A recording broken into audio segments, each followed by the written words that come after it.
Hello, dear aspirants. This Ramanjanelu, Senior Geography Faculty.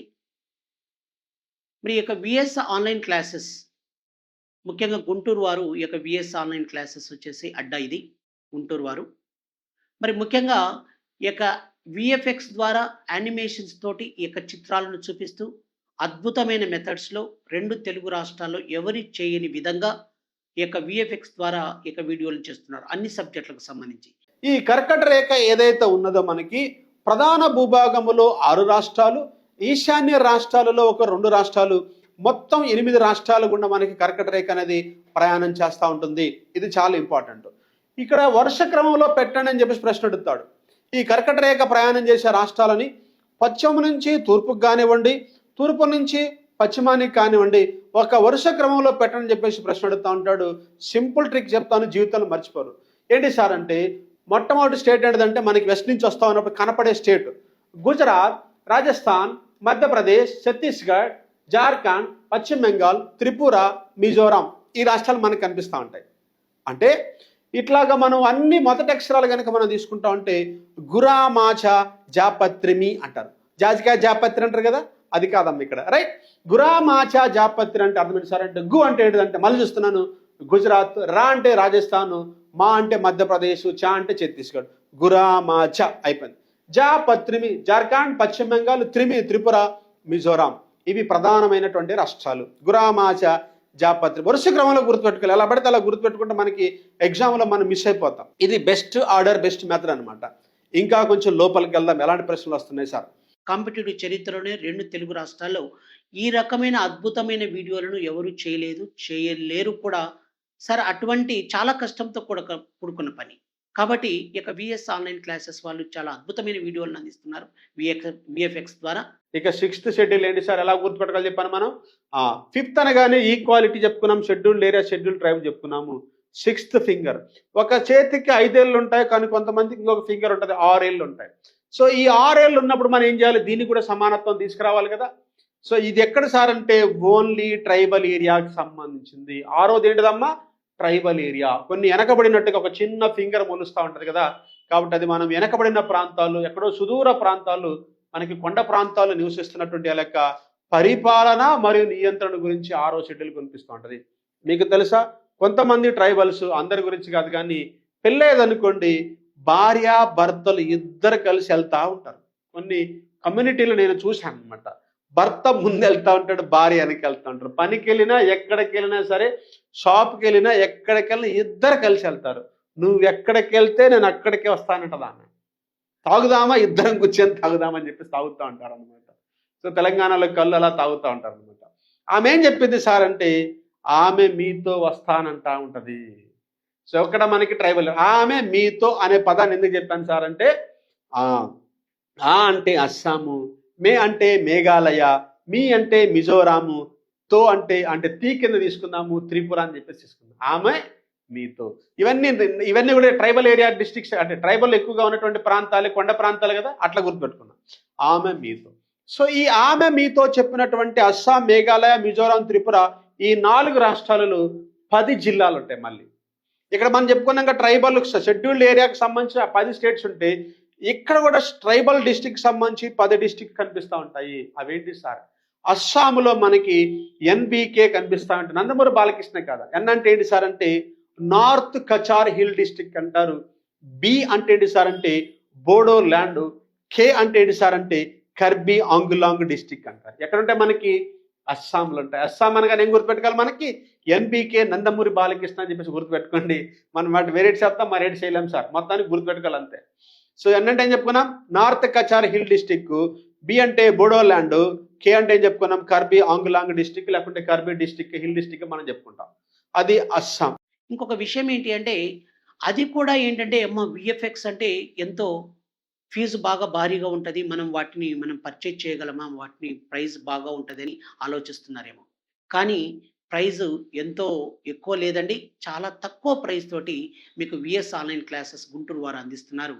కాబట్టి ఈ యొక్క విఎఫ్ఎక్స్ అండ్ ఆల్సో యానిమేషన్ ద్వారా ఈ యొక్క సబ్జెక్టులను అన్నింటిని విని మరి ఈ యొక్క రాబోయే కాంపిటేటివ్ ఎగ్జామ్స్లో మంచిగా రాణిస్తారని ఆశిస్తూ thank you very much to all.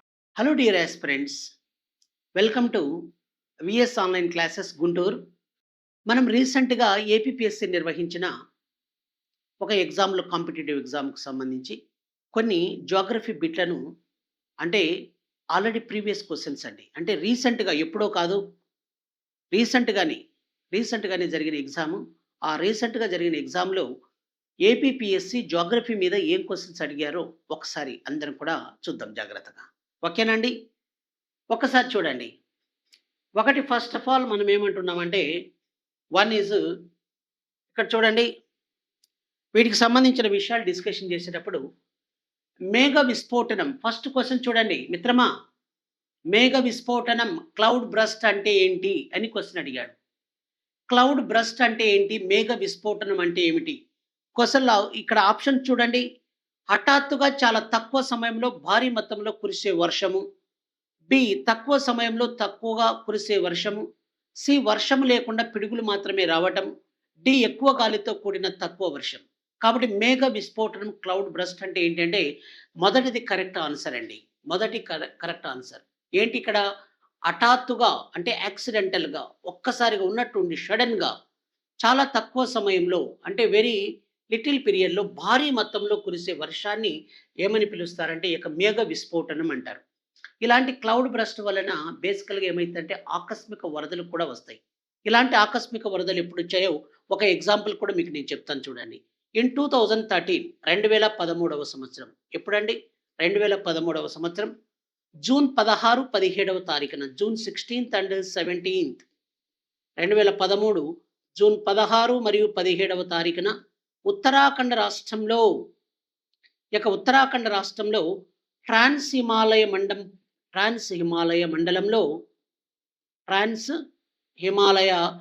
మండలంలో వచ్చేసి మనకు ముఖ్యంగా ఏమైంది సార్ అంటే ట్రాన్స్ హిమాలయ మండలంలో మేఘ విస్ఫోటనము క్లౌడ్ బ్రస్ట్ అనేది జరిగింది. మరి పెద్ద ఎత్తున కుండపోతగా అంటే భారీ మొత్తంలో వర్షం కురిసింది, ఫలితంగా వరదలు రావడం జరిగింది అన్న విషయాన్ని మీరు గుర్తుపెట్టుకోవాలి. కాబట్టి మేఘ విస్ఫోటనం అంటే హఠాత్తుగా చాలా తక్కువ సమయంలో భారీ మొత్తంలో కురిసే వర్షాన్ని మేఘ విస్ఫోటనం అంటారు. ఓకేనా అండి? Yes. Next number 2 second one చూడండి. హిమాలయాల్లోని కాంగ్రా లోయ ఎక్కడ ఉంది అంటున్నాడు. హిమాలయాల్లో కాంగ్రా, దల్మశాల, అల్మోరా, మనాలి వీళ్ళ పేర్లు వినింటారు మీరు. ఈ కాంగ్రా లోయ అనేది ఏంటంటే సిమ్లా, మనాలి, కులు కాంగ్రా లోయలు అంటుంటారు. వినింటారు ఈ పాయింట్ మీరు. కులు కాంగ్రా లోయలు అని జనరల్గా మీరు వినే ఉంటారు. ఈ కులు కాంగ్రా లోయలు వచ్చేసి ఎక్కడ ఉంటాయి? ఇక్కడ మీకు కులు ఇవ్వలేదు, కాంగ్రా మాత్రమే ఇచ్చాడు. కాబట్టి హిమాలయాల్లోని కాంగ్రా లోయ ఎక్కడ ఉంది అంటున్నాడు.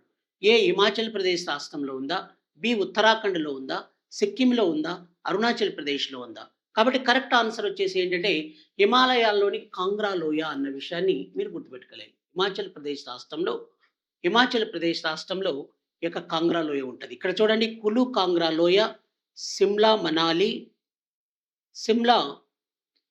మనాలి, అదేవిధంగా ధర్మశాల ఇవన్నీ కూడా ఏంటి అంటే వేసవి విశ్రాంతి స్థావరాలు. అంటే వేసవిలో చల్లగా ఉండే ప్రాంతాలు, అంటే కంఫర్ట్ జోన్ అన్నమాట ఇది వేసవిలో. ఓకే, దీని తర్వాత నెక్స్ట్ వచ్చేసి ఇంకొక విషయం కూడా చూడండి. ఈ క్రింది వాటిలో గోదావరి నదికి ఉపనది కానిది ఏది అంటున్నాడు. కింద ఆప్షన్లు మంజీరా, ఇంద్రావతి, శబరి, పంచగంగా అన్నాడు. కాబట్టి క్రింది వాటిలో గోదావరి నదికి ఉపనది కానిది ఏది అంటే పంచగంగా గోదావరి నది యొక్క ఉపనది కాదు. కాబట్టి మీకు నేను ఇందాకనే క్లాస్లో చెప్పాను, గోదావరి నది యొక్క ఉపనదులు అంటే మంజీరా, ప్రాణహిత, శబరి, సీలేరు, ఇంద్రావతి, కిన్నెరసాని, మానేరు, కడెం, తాలిపేరు అని ఇలా విషయాలని చెప్పాను. ఇవన్నీ కూడా గోదావరి నది యొక్క ఉపనదులు అన్నాం. కాబట్టి ఇక్కడ మీకు మంజీరా వచ్చేసింది, ఇంద్రావతి వచ్చేసింది, శబరి వచ్చేసింది. కాబట్టి గోదావరి నదికి ఉపనది కానిది ఏదంటే పంచగంగ. మరి పంచగంగ ఏ నదికి ఉపనది అంటే కృష్ణా నది యొక్క ఉపనదే పంచగంగా నది అన్న విషయాన్ని మీరు గుర్తుంచుకోవాలి. పంచగంగా నది కృష్ణా నదికి ఉపనది. కాబట్టి కృష్ణానదికి ఉపనదులు వచ్చేసి ఏమున్నాయి? కృష్ణానది ఉపనదులు వచ్చేసి తుంగభద్ర, పంచగంగ, ఘట్టప్రభ, భీమా, కోయన, తర్వాత వచ్చేసి వైరా, ఆలేరు, దిండి, మూసి, ఇవన్నీ కూడా కృష్ణానది ఉపనదులు. కాబట్టి అందుకనే నువ్వు సబ్జెక్టును బాగా విపులంగా చదువుకోవాలి. కాంప్రిహెన్సివ్‌గా సమగ్రంగా చదువుకోవాలి. కాబట్టి ఏ విధంగా క్వెషన్ అడిగినా ఆన్సర్ చేయటానికి అవకాశాలుంటాయి. యెస్. తర్వాత నెక్స్ట్ క్వెషన్ చూడండి.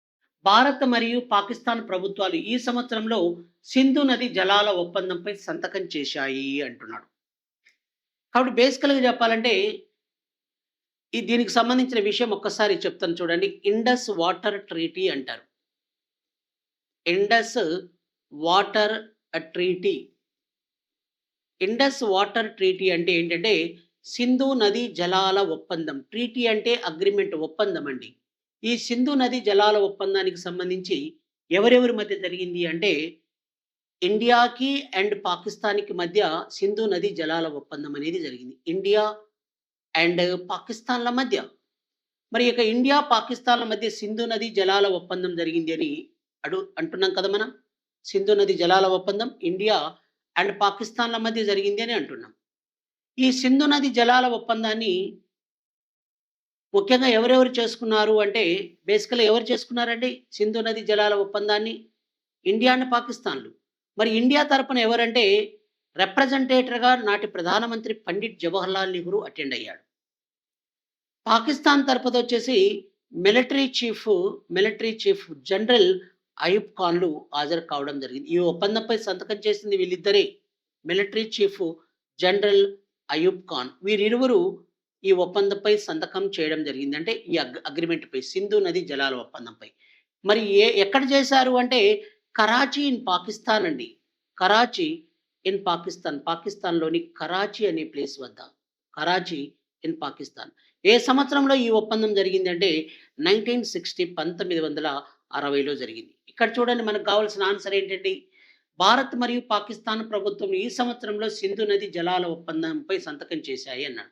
కాబట్టి డి కరెక్ట్ 1960. అందుకని మీకు చూడండి చాలా చక్కటి ఇన్ఫర్మేషన్ ఇచ్చాను. దానికి సంబంధించిన ఇన్ఫర్మేషన్ అంతా కూడా చాలా క్లియర్‌గా ఇచ్చాను చూడండి. ఓకే. దీని తర్వాత నెక్స్ట్ క్వెషన్ ఏంటి అంటే ఈ క్రింది ఏ రాష్ట్రంలో ఆయనరేఖ తేమ సతత హరితారణ్యాలు పెరుగుతాయి? ఈ ఆయనరేఖ తేమ సతత హరితారణ్యాలు అంటే ట్రాపికల్ మాయిశ్చర్ ఎవర్‌గ్రీన్ ఫారెస్ట్స్ అంటారండి.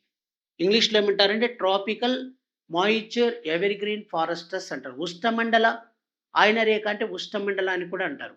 ఆయనరేఖ ఉష్ణమండల సతత హరితారణ్యములు ట్రాపికల్ మాయిశ్చర్ ఎవర్‌గ్రీన్ ఫారెస్ట్స్ అంటారు.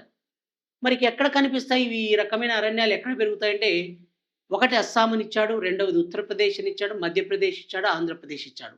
కాబట్టి ఈ యొక్క ఆయనరేఖ తేమతో కూడిన సతత హరితారణ్యాలు ఎక్కడుంటాయంటే అస్సాం రాష్ట్రంలో ఉంటాయి. బేసికల్‌గా ఈ యొక్క ట్రాపికల్ మాయిశ్చర్ ఎవర్‌గ్రీన్ ఫారెస్ట్స్ ఎక్కడుంటాయో మీకు ఒక్కసారి నేను చెప్తాను చూడండి. ట్రాపికల్ మాయిశ్చర్ ఎవర్‌గ్రీన్ ఫారెస్ట్స్ అంటున్నాం. ఈ ట్రాపికల్ మాయిశ్చర్ ఎవర్‌గ్రీన్ ఫారెస్ట్స్ అనేవి ఉష్ణమండల తేమతో కూడిన సతత హరితారణ్యములు అన్నాం కదా ఇక్కడ. ఈ ఉష్ణమండల తేమతో కూడిన సతత హరితారణ్యములు భారతదేశంలో ఎక్కడెక్కడ విస్తరించి ఉన్నాయి? ఎక్కడ పెరుగుతాయి అన్నప్పుడు ఒకటి ఈశాన్య రాష్ట్రాలైన అస్సాం అండ్ మేఘాలయ.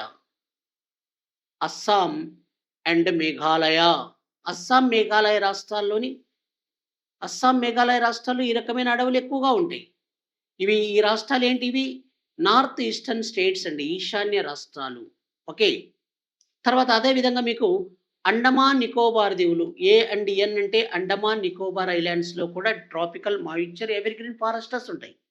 మరి ఇవే కాకుండా మీకు ఇంకా ఎక్కడ అంటే ఇవే కాకుండా వెస్టర్న్ ఘాట్స్ పడమటి కనుమల్లో కూడా ఉష్ణమండల సతత హరితారణ్యములు ఎక్కువగా ఉంటాయి. అంటే కేరళ కానీ, తమిళనాడు కానీ, తర్వాత కర్ణాటక కానీ, గోవా కానీ, మహారాష్ట్రలో సహ్యాద్రి పర్వతాల్లో కానీ ఈ యొక్క ట్రాపికల్ మాయిశ్చర్ ఎవర్‌గ్రీన్ ఫారెస్ట్స్ అనేవి పెరుగుతాయి. అంటే ఆయనరేఖ తేమ సతత హరితారణ్యాలు. కాబట్టి ఇక్కడ చూడండి ఒకటన్నా ఇచ్చాడా? అస్సాం, మేఘాలయ లేదు. అండమాన్ నికోబార్ వెస్టర్న్ ఘాట్స్‌లో అంటే కేరళ, కర్ణాటక, తమిళనాడు ఇలాంటివన్నీ. కాబట్టి ఇక్కడ అస్సాం రాష్ట్రం కరెక్ట్ ఆన్సర్. ఓకేనా అండి? యెస్. నెక్స్ట్ క్వెషన్ చూడండి. భారతదేశపు ఉత్తరాన ఉన్న చివరి సరిహద్దు బిందువు ఏది అంటున్నాడు. భారతదేశానికి ఉత్తరాన ఉన్న చివరి సరిహద్దు బిందువు ఏది అన్నప్పుడు ఇమ్మీడియట్‌గా మనం ఒక్కసారి ఇలా ఇమేజ్ చేసుకోవాలి. ఇలా చూడండి అందరూ కూడా అబ్జర్వ్ చేయండి ప్లీజ్. భారతదేశానికి సంబంధించి మనం ఇలా డిస్కషన్ చేయాలి. మరి భారతదేశంలో ఈ భారతదేశానికి సంబంధించి చివరి సరిహద్దులు వచ్చేసి ఏమేమి ఉన్నాయి? ఏంటి? ఎలా విషయం అనేది ఒకసారి చూడండి. కాబట్టి భారతదేశం ఉత్తరాన ఉన్న చివరి సరిహద్దు బిందువు ఏది అంటున్నాడు. అన్నప్పుడు మీకు ఏం చెప్పాలి? ఏంటి? ఎలా విషయాలు? అన్నప్పుడు ఒక్కసారి చూడండి ప్లీజ్. అలాంటప్పుడు మనం ఏం చెప్తామంటే ఈ ప్రాంతం అండి. ఆ! దీన్ని ఏమని పిలుస్తారంటే ఇందిరా కోల్ అని పిలుస్తారు. ఏమంటారండి? ఇందిరా కోల్ అంటారు. ఇది ఉత్తరపు చివరి సరిహద్దే కదండీ! ఉత్తరపు చివరి సరిహద్దు ఇది. కాబట్టి కరెక్ట్ ఆన్సర్ వచ్చేసి ఇదే Indira coal. Okay. Next one ప్రధాన భూభాగం అన్నాడు. ఇది ప్రధాన భూభాగం. ఈ ప్రధాన భూభాగంలో ఇక్కడ మీకేంటంటే కేప్ కామెరూన్ అంటున్నాం. కేప్ కామెరూన్ అంటే ఏంటంటే కన్యాకుమారి అండి. కేప్ కామెరూన్ అంటే ఏంటి? కన్యాకుమారి. ఇదొచ్చేసి ఎక్కడ? తమిళనాడు రాష్ట్రంలో. ఓకేనా అండి? తమిళనాడు రాష్ట్రం. మరి ఈశాన్య భాగంలో ఇక్కడ చివరి పాయింట్ చూడండి. తూర్పు భాగంలో ఈశాన్య భాగంలో ఇక్కడొచ్చేసి ఏముంది సార్ అంటే Kibithu in Arunachal Pradesh. Kibithu in Arunachal Pradesh. Next west పార్ట్‌లో వచ్చేసి మీకు ఏముంటుందంటే ఈ భాగంలో చూడండి ఈ పాయింట్. ఈ పాయింట్ వచ్చేసి మీకేంటంటే ఇక్కడ ఏముంటది సార్ అంటారు. ఇక్కడొచ్చేసి ఏంటంటే Dwarka or Guhar Moti in Gujarat. Dwarka or Guhar Moti in Gujarat అన్న విషయాన్ని మీరు గుర్తుపెట్టుకోవాలి. గౌర్ మోఠా. Dwarka or Guhar Moti in Gujarat. ఓకేనా? ఇలా నార్త్‌కి, సౌత్‌కి, ఈస్ట్‌కి, వెస్ట్‌కి మొత్తం అన్నీ చెప్పేశాను. కాబట్టి మీకు ఇక్కడ క్వెషన్ అడిగిన ఏమన్నాడు? ఉత్తరాన ఉన్న చివరి సరిహద్దు ఏది అన్నాడు. ఇందిరా కోల్. ఇందిరా కోల్ ఎక్కడుంది అండి? B correct answer. ఓకే. దక్షిణాన చివరి ప్రాంతం ప్రధాన భూభాగంలో కేప్ కామెరూన్, కన్యాకుమారి, తమిళనాడు. ఈశాన్య భాగంలో చివరి ప్రాంతము కిబుతు. ఇదొచ్చేసి ఎక్కడ? అరుణాచల్ ప్రదేశ్ రాష్ట్రం. మరి వెస్ట్‌లో వచ్చేసి ద్వారకా ఆర్ గౌర్ మోఠా ఇన్ గుజరాత్. మీకు భారతదేశంలో ఇక్కడ కొన్ని దీవులు కూడా ఉంటాయండి. భారతదేశానికి సంబంధించి ఇక్కడ దీవులుంటాయి. ఇవే అండమాన్ అండ్ నికోబార్ ఐలాండ్స్. ఇవి అండమాన్ నికోబార్ దీవులు ఇక్కడ విస్తరించి ఉన్నాయి. Andaman and Nicobar islands. ఈ అండమాన్ నికోబార్ దీవుల్లో ఇక్కడ ఇది ఉంది. దీన్ని ఏమంటారంటే ఇందిరా పాయింట్ అంటారు. ఏమంటారండి దీన్ని? ఇందిరా పాయింట్. ఈ ఇందిరా పాయింట్ వచ్చేసి ఏంటంటే ఇందిరా పాయింట్ అనేది దక్షిణ భాగంలో చిట్ట చివరి ప్రాంతం అండి ఇది. Southern most point of India అంటారు. Southern most point of India Indira point. కాబట్టి southern most point of India అంటే ఇందిరా పాయింట్. ఇది నికోబార్ దీవుల్లో, నికోబార్ ఐలాండ్స్‌లో ఉందన్న విషయాన్ని మీరు గుర్తుపెట్టుకోవాలి. మరి కేప్ కామెరూన్ వచ్చేసి దక్షిణ భాగంలో ప్రధాన భూభాగంలో చివరి ప్రాంతం. నార్త్ ఈస్ట్ పార్ట్‌లో వచ్చేసి కిబుతు, అరుణాచల్ ప్రదేశ్. ఉత్తర భాగంలో చివరి ప్రాంతం ఇందిరా కోల్. ఇది లదక్ రీజియన్, లదక్ కేంద్రపాలిత ప్రాంతంలో ఉంది. లదాఖ్ యూటీలో ఉంది. మరి ద్వారకా ఆర్ గౌర్ మోఠా ఇన్ గుజరాత్. ఓకేనా? క్లియర్‌గా అర్థమైందా అండి మీకు? ఇలా గుర్తుపెట్టుకోవాలి ఎప్పుడైనా సరే. ఇలాంటి వీడియోలు మీకు కేవలం ఇలాంటి వీడియోలు వీఎఫ్ఎక్స్ ద్వారా, యానిమేషన్ ద్వారా మీకు 2 తెలుగు రాష్ట్రాల్లో కేవలం విఎస్ ఆన్‌లైన్ క్లాసెస్‌లో మాత్రమే అవైలబుల్ అవుతాయి. ఓకేనా అండి? యెస్. ఇంకా చూడండి. భారతదేశంలో సరిహద్దు రోడ్ల నిర్మాణ సంస్థను ఏ సంవత్సరంలో ఏర్పాటు చేశారు? ఈ సరిహద్దు రోడ్ల నిర్మాణ సంస్థనే దీన్ని ఏమంటారో ఒకసారి నేను చెప్తాను చూడండి. ఇది కీ పాయింట్ అన్నమాట మనకు. సరిహద్దు రోడ్ల నిర్మాణ సంస్థ. సరిహద్దు రోడ్ల నిర్మాణ సంస్థని ఏమంటారంటే బీఆర్ఓ బ్రో అంటారు. ఏమంటారండి? బీఆర్ఓ బ్రో అంటారు. బ్రో అంటే ఏంటంటే బోర్డర్ రోడ్ ఆర్గనైజేషన్ అని అర్థం. బీఆర్ఓ బ్రో అంటే బోర్డర్ రోడ్ ఆర్గనైజేషన్. ఈ బోర్డర్ రోడ్ ఆర్గనైజేషన్ ఎప్పుడు ఏర్పాటు చేశారంటే 1960 సంవత్సరం మేలో ఏర్పాటు చేశారన్న విషయాన్ని మీరు గుర్తుపెట్టుకోండి. ఎప్పుడండి? 1960 మే. కాబట్టి కరెక్ట్ ఆన్సర్ ఏంటండి? 1960. ఓకేనా? దీని హెడ్ క్వార్టర్స్ వచ్చేసి ఎక్కడుంది? న్యూ ఢిల్లీలో ఉంటుందండి. న్యూ ఢిల్లీలో ఉందన్న విషయాన్ని కూడా మీరు గుర్తుపెట్టుకోవాలి. న్యూ ఢిల్లీలో ఉంటది హెడ్ క్వార్టర్స్. ఓకే. ఈ బోర్డర్ రోడ్ ఆర్గనైజేషన్ ఏం చేసిందంటే ప్రపంచంలోనే అత్యంత ఎత్తులో రోడ్డు నిర్మాణాన్ని చేపట్టడం జరిగింది. ఆ రోడ్డు మార్గాన్ని ఏమంటారంటే లే రోడ్డు మార్గం అంటారు. ఇది వచ్చేసి ఏంటంటే highest motorable road in the world అన్న విషయాన్ని కూడా మీరు గుర్తుపెట్టుకోవాలి. Highest motorable road in the world.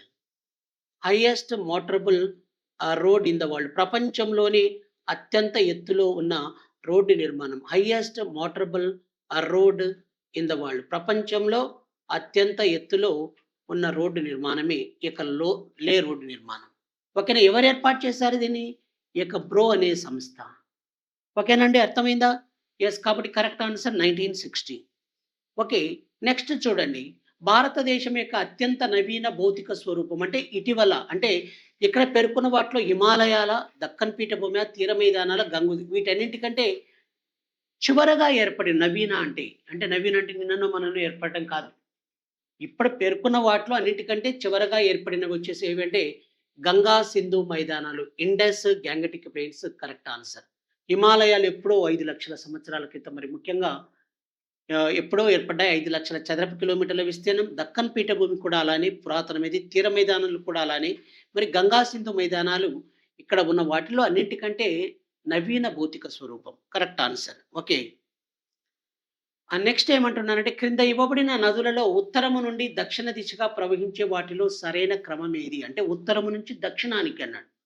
కాబట్టి ఉత్తరా నుంచి దక్షిణానికి అంటే ఇక్కడ చూడండి, ఇక్కడ మీకు ఫస్ట్లోనే ఇవి చూస్తానే మీకు అర్థమైపోతుంది. ఓహో, గంగా ఉంది కాబట్టి గంగా, మహానది, గోదావరి, కృష్ణ. యమున, గంగా, నర్మదా అండ్ కావేరి. గోదావరి, కృష్ణ, మహానది, కావేరి అని ఇచ్చాడు. ఇండస్, గంగా, గోదావరి అని కృష్ణ ఇచ్చాడు. కాబట్టి కరెక్ట్ ఆన్సర్ గంగా నది ఉత్తరం, తర్వాత మహానది, దాని తర్వాత గోదావరి వస్తుంది, తర్వాత కృష్ణ వస్తుంది. కాబట్టి కరెక్ట్ ఆన్సర్ ఏదండి? A correct answer. Okay, next one. భారత ప్రామాణిక రేఖాంశం ఐఎస్టి ఏది అంటున్నాడు. భారత ప్రామాణిక రేఖాంశం ఐఎస్టి అంటున్నాం. ఐఎస్టి అంటే ఇండియన్ స్టాండర్డ్ టైం అని అర్థం. మరి ఇండియన్ స్టాండర్డ్ టైం వచ్చేసి ఏదండి? 82.5 డిగ్రీ తూర్పు రేఖాంశమే ఇండియన్ స్టాండర్డ్ టైం. ఇక 82.5 డిగ్రీ తూర్పు రేఖాంశం 82.5 డిగ్రీ ఈస్ట్ లాంగిట్యూడ్ అంటున్నాం. 82.5 డిగ్రీ తూర్పు రేఖాంశం 82.5 డిగ్రీ ఈస్ట్ లాంగిట్యూడ్ అన్నాం. 82.5 డిగ్రీ తూర్పు రేఖాంశం వచ్చేసి 82.5 డిగ్రీ ఈస్ట్ లాంగిట్యూడ్. ఇది ఇండియన్ స్టాండర్డ్ టైం. మరి ముఖ్యంగా ఇది భారతదేశపు స్థానిక ప్రామాణిక రేఖాంశం ఐఎస్టి అనేది. ఇది ముఖ్యంగా 5 రాష్ట్రాలు, 5 స్టేట్స్, 5 రాష్ట్రాలు, ఒక కేంద్ర పాలిత ప్రాంతంగా ఒక యూనియన్ టెరిటరీ గుండా వెళ్తుంది. 5 రాష్ట్రాలు ఉత్తరప్రదేశ్, మధ్యప్రదేశ్, ఆంధ్రప్రదేశ్, ఛత్తీస్గఢ్ అండ్ ఒరిస్సా ఒక కేంద్ర పాలిత ప్రాంతం అన్నప్పుడు మనం ఏం చెప్పాలి అంటే ఈ యొక్క పుదుచ్చేరి యూనియన్ టెరిటరీలో యానం గుండా పాస్ అవుతుంది. ఓకేనా అండి? కాబట్టి కరెక్ట్ ఆన్సర్ 82.5 డిగ్రీ తూర్పు రేఖాంశం. ఎస్.